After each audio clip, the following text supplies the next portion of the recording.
Hi, I'm Jessica. And I'm Jessica, and together we are the Wine Mouths. Welcome back to What's in the Bag? So we are on our series about terroir, and we're drinking wines and talking about what terroir is. And just as a recap, terroir is the land and environment where the grapes are grown to produce quality wine.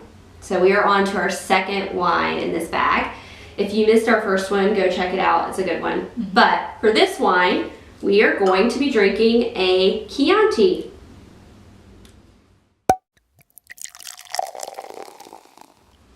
So here we are. With some movie magic, we now have our bottle of wine open. So let's go ahead and pour some out. That's what we've been waiting on.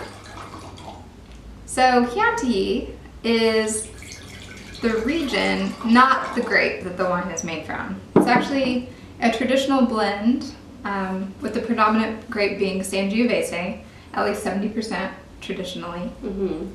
Yep, and Chianti is a region in Italy, and it's a very large region. So we're talking about terroir and the land, but just keep in mind that Chianti spans a lot of different areas. So from the north to south and east to west, you can have a little variation in soils and temperatures and all of that.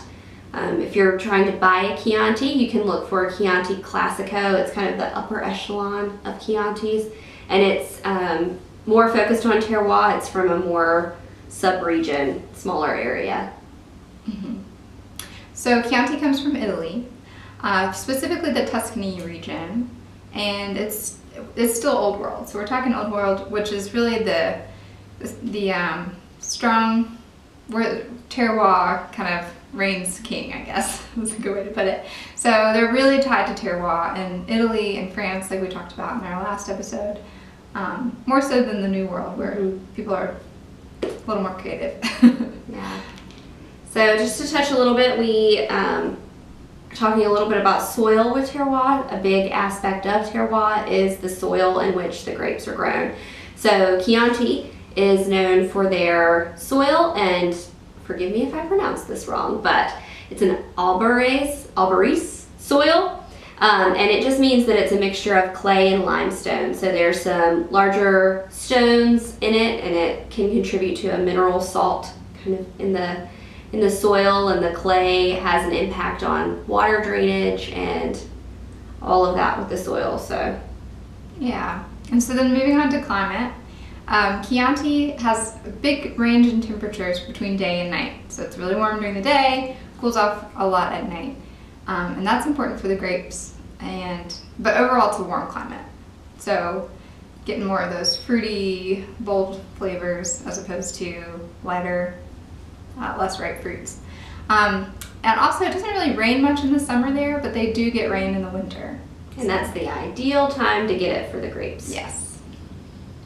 The biggest part we wanted to focus on with terroir and Chianti is that most of the premium vineyards are planted on hillsides, and sometimes you'll even see that on the bottle, the Italian word for hill, which I also cannot pronounce. But so the idea of altitude is a piece of terroir, and altitude is just simply the elevation above sea level, and it's very important. And some say that altitude is even more important than other factors, because if you have a high altitude, that completely changes the climate and everything else. So you can be in a warm area, but if you have a high altitude, you're going to be cooler. And there's also this big idea between relative versus absolute elevation. So we're going to dive in a little bit. Absolute elevation is the level above sea level. So where you are in the world against the sea, that's your elevation. So that's absolute elevation. Relative elevation is how high you are compared to the immediate area around you. So if you're on the top of a hill, then you're going to have a high relative elevation compared to what's around you. And that is important if you are deciding to plant a vineyard and picking your site, because you want a high relative elevation because of two things: water and air. So cool air and water both drain and naturally go down to a lower surface. So if you planted in the valley, you're going to have water and cool air sitting there, and that's not good for the vines. You'll get frosts and freezes, and you don't want a bunch of water sitting with your grapevines. So it's important to have a high elevation, both absolute and relative.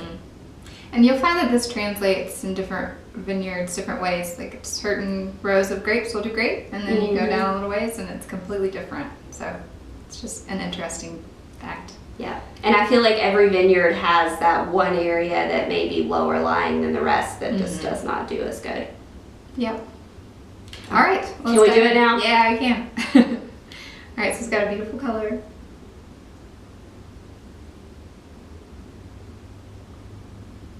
So as we mentioned, Sangiovese is what Chiantis are made from, and that is an Italian grape varietal.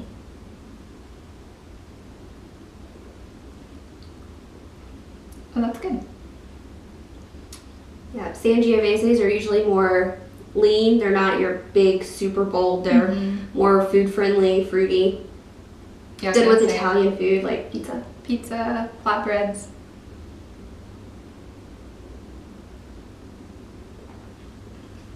Some grilled stuff in the summertime, like a nice burger. Be good. Get notes of like red fruit, cherry. But nothing too much of any one thing. It's pretty well balanced. Yeah. A little bit of oak coming through. That's good. Easy drinking. So Chianti used to get a bad rap in the 70s when they were importing all those. When they were in straw baskets. Before her time. When they were in the straw baskets and just mass imported and not necessarily very good quality. But today there's been a big push, and like with this one, for example, you see the DOCG label around the neck.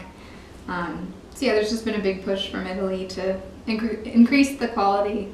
And with Italian wines, you will see this little tag either around the neck or sometimes over the top, but DOCG is the highest designation, so that's top quality, and there's also DOC, which is the next level. Also good, but those tags will cue you in on that. Yeah, and as far as Sangiovese in North Carolina, there's a couple great places that we know about that are doing kind of the Italian style, and they're actually next door neighbors. So one I was thinking about is Rapaldini, Chianti of the Carolinas. And then next door they have Piccioni, which is also focusing on Italian varietals, and we're big fans of both of those. Yeah, so you can get Sangiovese right here in your hometown. Yeah, I'll drink to that. And stay tuned to find out more about Terroir.